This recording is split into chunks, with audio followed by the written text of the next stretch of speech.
hari salted butter na unsalted butter, tukagira ghee nabwo nayo n'ubwoko bw'amavuta ariko bumenyerewe inaha babwita ikimuri.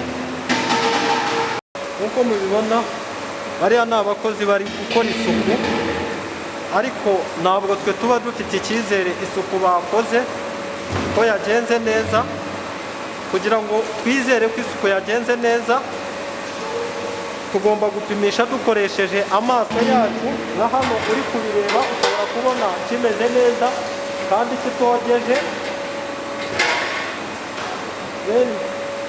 Ubwo ikintu dukora kugira ngo turebe niba igicuba cyogeje cyangwa se ikindi kintu cyose tugiye gushiramo produit dukorera isuku kugira ngo turebe niba cyogeje, iyi mubona yitwa gel spot check. Ikintu dukora, uraza ugatwabinga mu gicuba cyangwa ahandi hantu hose kuri surface, warangiza gutwabinga ugashira muri iyi spot check. Warangiza gushiramo haba harimo chemical, ukabreakinga the seal. Warangiza kubreakinga seal ugashekinga, utegereza iminota 5.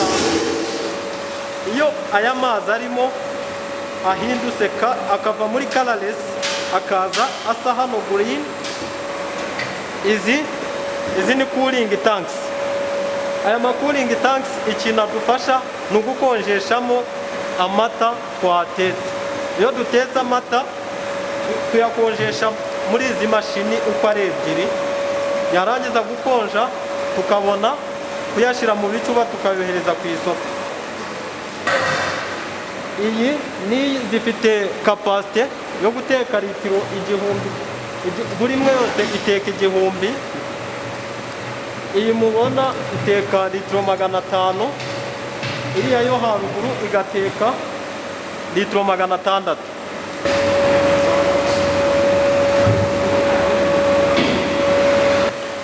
Aka mubona ni trole twifashisha mu gutransportinga ibintu turi hano mu ruganda. Iya mbere ni yogurt, aho yogurt dufite ubwoko butandukanye, harimo strawberry, vanilla, pineapple na natural yogurt. Tukongera tugakora fermented milk. Fermented milk izina risanzwe ni ikivuguto. Tugakora pasteurized milk cyangwa se amata asanzwe wanyweraho ako kanya nta kindi kintu cyongereyemo.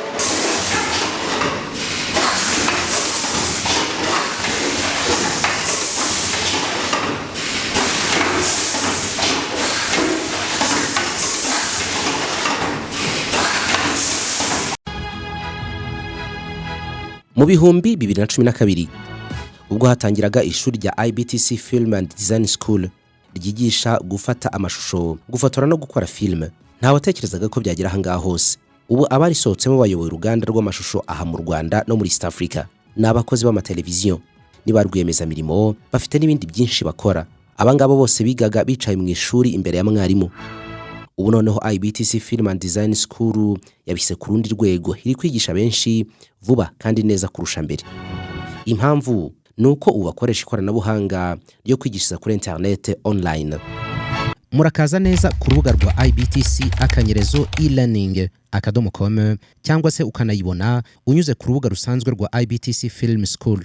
Ibyiza by'iyi program nuko ihendutse kurushaho, ukigiraho uri hose ku isi kandi ukigira igihe cyose ushakiye.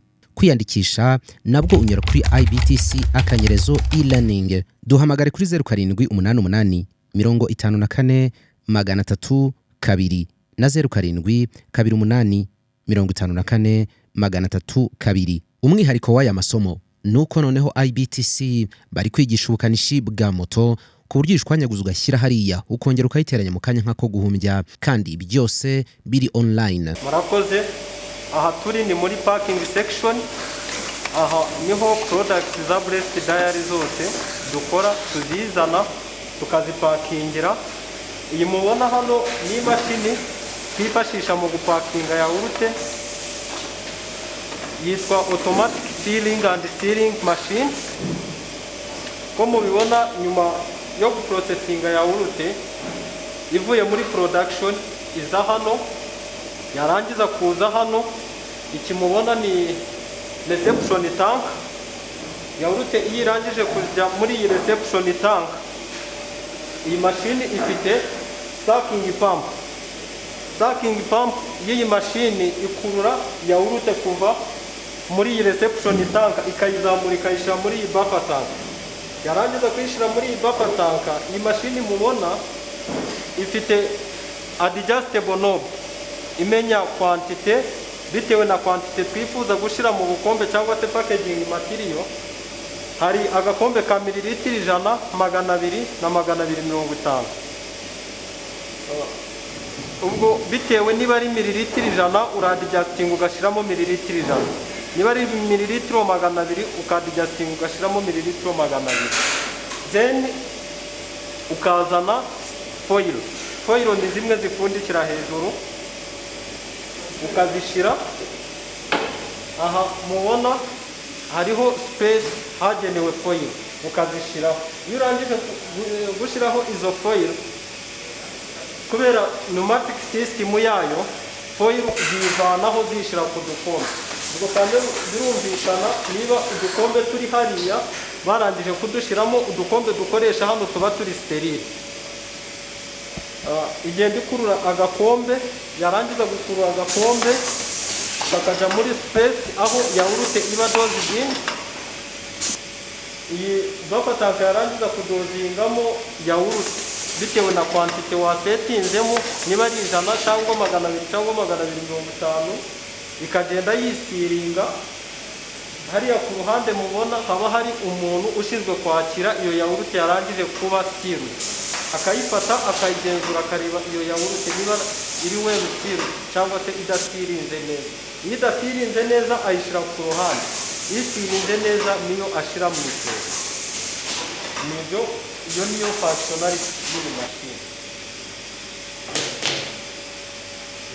Ubu ngiye kubereka ikindi gihande. Iyi niyo control panel y'iyi automatic filling and sealing machine. Ko mubibona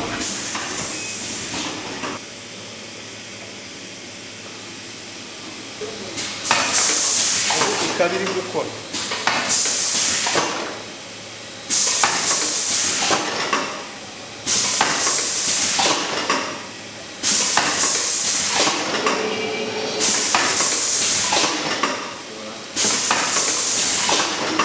Uko mubibona iyo irangije gusiringa yawurute, murayibona iyo irangije kuyisiringa, receiver aba ahagaze aha akayakira. Yarangiza kuyakira, ikintu ayikorera arayinspectinga akareba niba iri well sealed.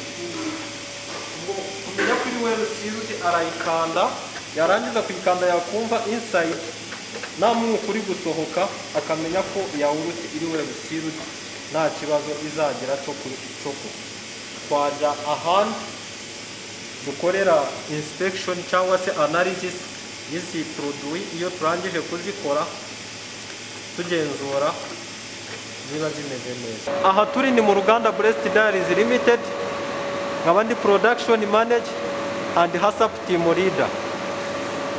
Blessed Diaries dukora produit zirindwi. Iya mbere ni yogurt, aho yogurt dufite ubwoko butandukanye, harimo strawberry, vanilla, pineapple na natural yogurt. Tukongera tugakora fermented milk. Fermented milk izina risanzwe ni ikivuguto. Tugakora pasteurized milk cyangwa se amata asanzwe wanyweraho ako kanya nta kindi kintu cyongereyemo. Tugakora low fat pasteurized milk, ya amata amwe y'abantu bari kuri regime batemerewe kunywa amata arimo amavuta. Tugakora mozzarella cheese. Mozzarella cheese ni ubwoko bwa fromage bifashisha mu gukora izindi product nka pizza. Tugakora fresh cream. Fresh cream ni ubwoko bw'amavuta bifashisha bari guteka. Tugakora butter. Butter nabwo ni ubwoko bw'amavuta, ariko butter tugira iz'ubwoko bubiri, hari salted butter na unsalted butter. Tukagira Ghee nabwo nayo n'ubwoko bw'amavuta ariko bumenyerewe inaha babwita ikimuri. Muri make nibyo bintu dukorera hano muri uru ruganda. Wenda nabereka amamashini twifashisha turi guprosesinga ibyo byose nababwiye.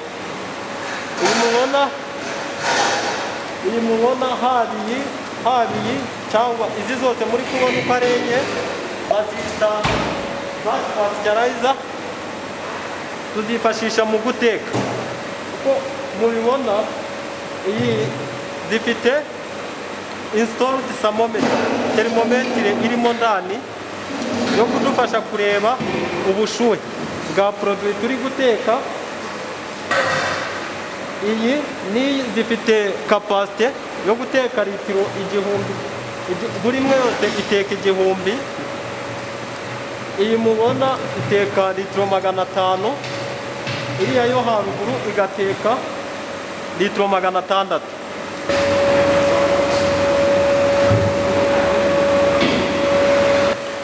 Aka mubona ni trole twifashisha mu gutransporting ibintu turi hano mu ruganda. Iyi muri kubona ni butter chana, tuyifashisha turi gucunda amavuta.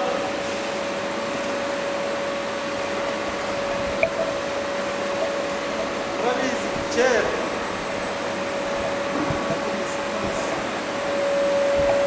iyi mubona tuyifashisha turi gucunda amavuta kugira tuvanemo icyo twakwita ngo butter. Then iyo dushaka gukontinuinga muri next stage kugira ngo tubone ghee ya butter, twifashisha iyi mashini tuyiteka.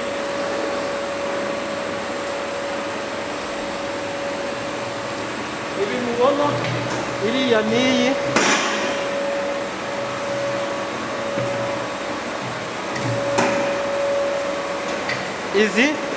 izi ni cooling tanks.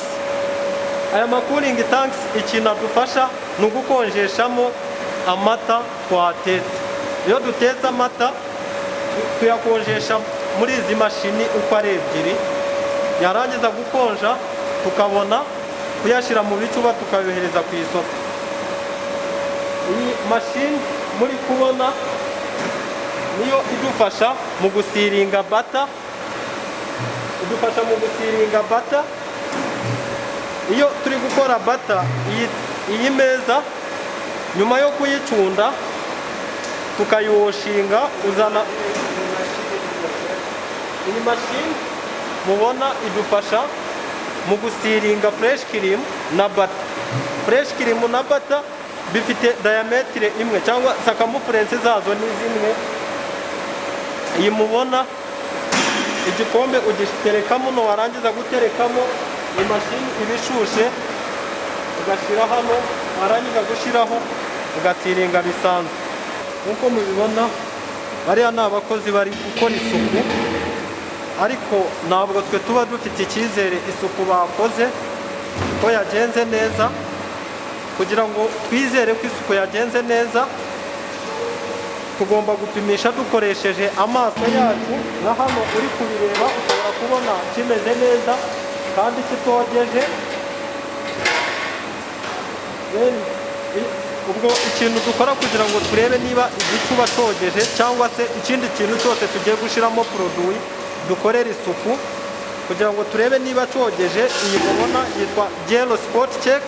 Ikintu dukora, uraza ugatwabinga mu gicuba cyangwa ahandi hantu hose kuri surface, warangiza guswabinga ugashyira muri iyi spot check.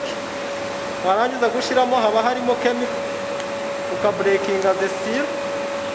Warangiza kubreakinga seal ugashekinga, utegereza iminota 5. Iyo aya mazi arimo ahindutse akava muri colorless akaza asa hano green, biba bigaragaza ko kitogejwe neza. Ubwo baba bagomba gusubiramo bakacyoza.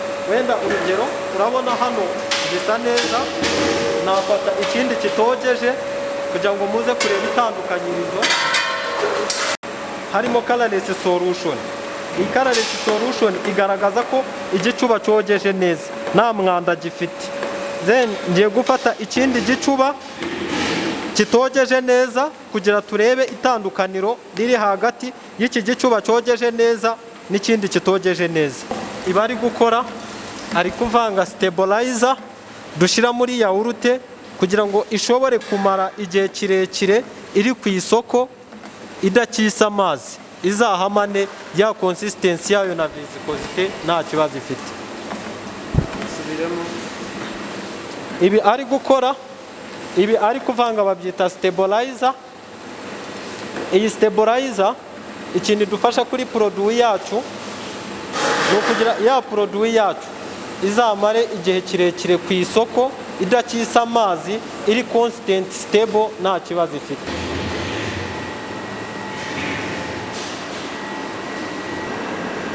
Iyi mashini mubona hano bayita cream separator.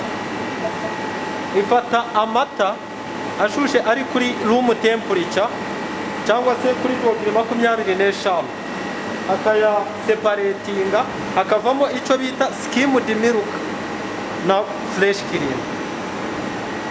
Havamo icyo bita fresh cream and skimmed milk. Then iyi mashini capacity yayo ifite capacity yo guseparatinga amata 2000 mu isaha imwe ibirangije kuvanamo fresh cream na skimmed milk. Efficiency yayo nuko fresh cream ivamo iba ifite fat content ya 55% butterfat.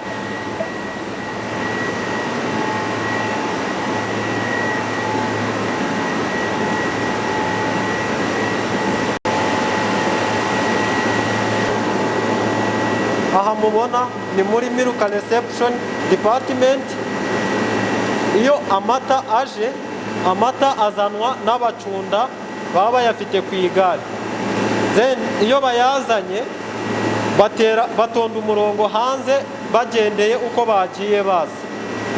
Iyo turangije kubapimira ibizami byose, hano dupima ibizami 7 mu mata. Iyo turangije kubipima byose aba ari itegeko. Ibyo bizami byose uko tubipima nta kizami na kimwe uba wemerewe guferingaho. Iyo utsinzwe ku kizami kimwe turakwirukana. Twarangiza kukwirukana tukaguha rejection slip igaragaza impamvu twirukanye amata yawe, tukagushiriraho na advice icyo wakora kugira ngo tuwongere kuzana amata afite ikibazo. Iyo turangije kubakira bose batonda umurongo hanze, barangiza gutonda umurongo hanze, ibizami byose twabipima bigapasinga, baraza bakayasuka muri aka reception tank. Iyi reception tank murabona ikonexeho pompe,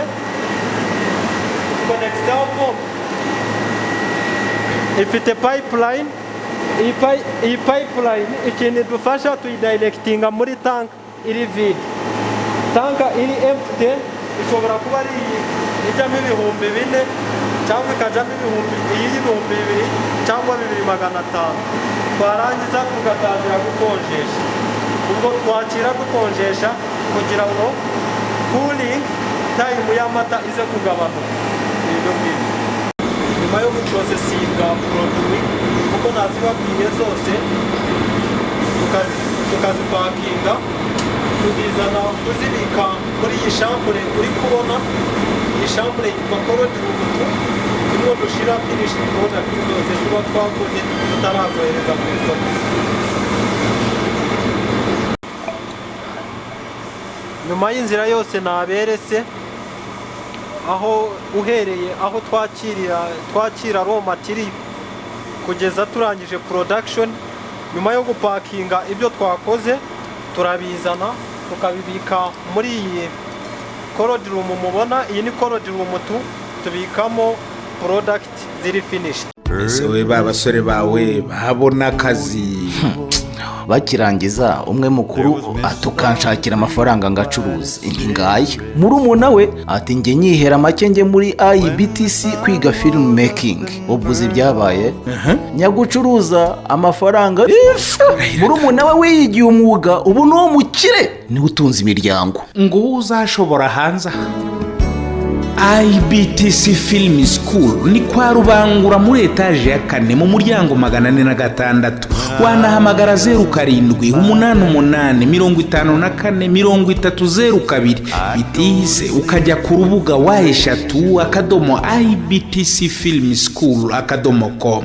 ariko akaga kabaho rwose. Ubwo uzi wa muhungu wanyiciye amafoto uko ambwiye ngo rekamo amafaranga ngo twongere dukodesha imyenda y'abageni ngo nawe yongera dufotore nkaho birimo kuba. Hanyuma se ubwo gitifu muramuhamagara nawe muri iyo kinamico suko kandi ubundi nakubwiye ntibishinge IBTC rwose nibo bahanga mu gufotora ibirori. Sinzi niba uri kumva karite byikorewe n'abarimu babyigisha. IBTC uyu ni wa mwarimu usobanutse ku mashusho bigashimangirwa n'abo yareze bahagaze neza ku isoko ry'umurimo. IBTC byayiteye ishema iti byiza bikeneye akanyuzo ituzanira IBTC production. Ariko tekereza umutoza wo guhamiriza yigiriye mu mudiho aho nabwo ashakisha. Ushaka filime documentaire ikoze kinyamwuga, urifuza ubutumwa bwamamaza ibikorwa byawe bikaba kimenya bose, egera IBTC production. Kimwe nawe ufite ibirori wifuza ko bitazibagirana cyangwa uri umuhanzi ukeneye clip y'indirimbo, nibavuga IBTC production uzumva ifoto ikeye ya yindi yivugira iwabo wa graphic design na web design. Ibi byose kandi bigakorwa bitakugoye mu giciro mu kanya nk'ako guhumbya. IBTC production ni i Kigali kwa Rubangura muri etaje ya 4 mu muryango wa 406. Wanahamagara kuri 0788558094. Mu bihumbi 2012 ubwo hatangiraga ishuri rya IBTC Film and Design School ryigisha gufata amashusho, gufotora no gukora film, nta watekerezaga ko byagira ahangaha hose. Ubu abari sohotsemo bayoboye uruganda rw'amashusho aha mu Rwanda no muri East Africa. Ni abakozi b'amateleviziyo, ni ba rwiyemezamirimo, bafite n'ibindi byinshi bakora. Abangabo bose bigaga bicaye mu ishuri imbere ya mwarimu. Ubu noneho IBTC Film and Design School yabise ku rundi rwego, iri kwigisha benshi vuba kandi neza kurusha mbere. Impamvu nuko ubu bakoresha ikoranabuhanga ryo kwigishiriza kuri internet online. Murakaza neza ku rubuga rwa IBTC akanyerezo e-learning.com cyangwa se ukanayibona unyuze ku rubuga rusanzwe rwa IBTC Film School. Ibyiza by'iyi program nuko ihendutse kurushaho, ukigiraho uri hose ku isi kandi ukigira igihe cyose ushakiye. Kwiyandikisha nabwo unyura kuri IBTC akanyerezo e-learning. Duhamagare kuri 0788 54 302 na 07 28 54 302. Umwihariko w'aya masomo nuko noneho IBTC bari kwigisha ubukanishi bwa moto ku buryo ishwanyaguza ugashyira hariya ukongera ukayiteranya mu kanya nk'ako guhumbya, kandi byose biri online.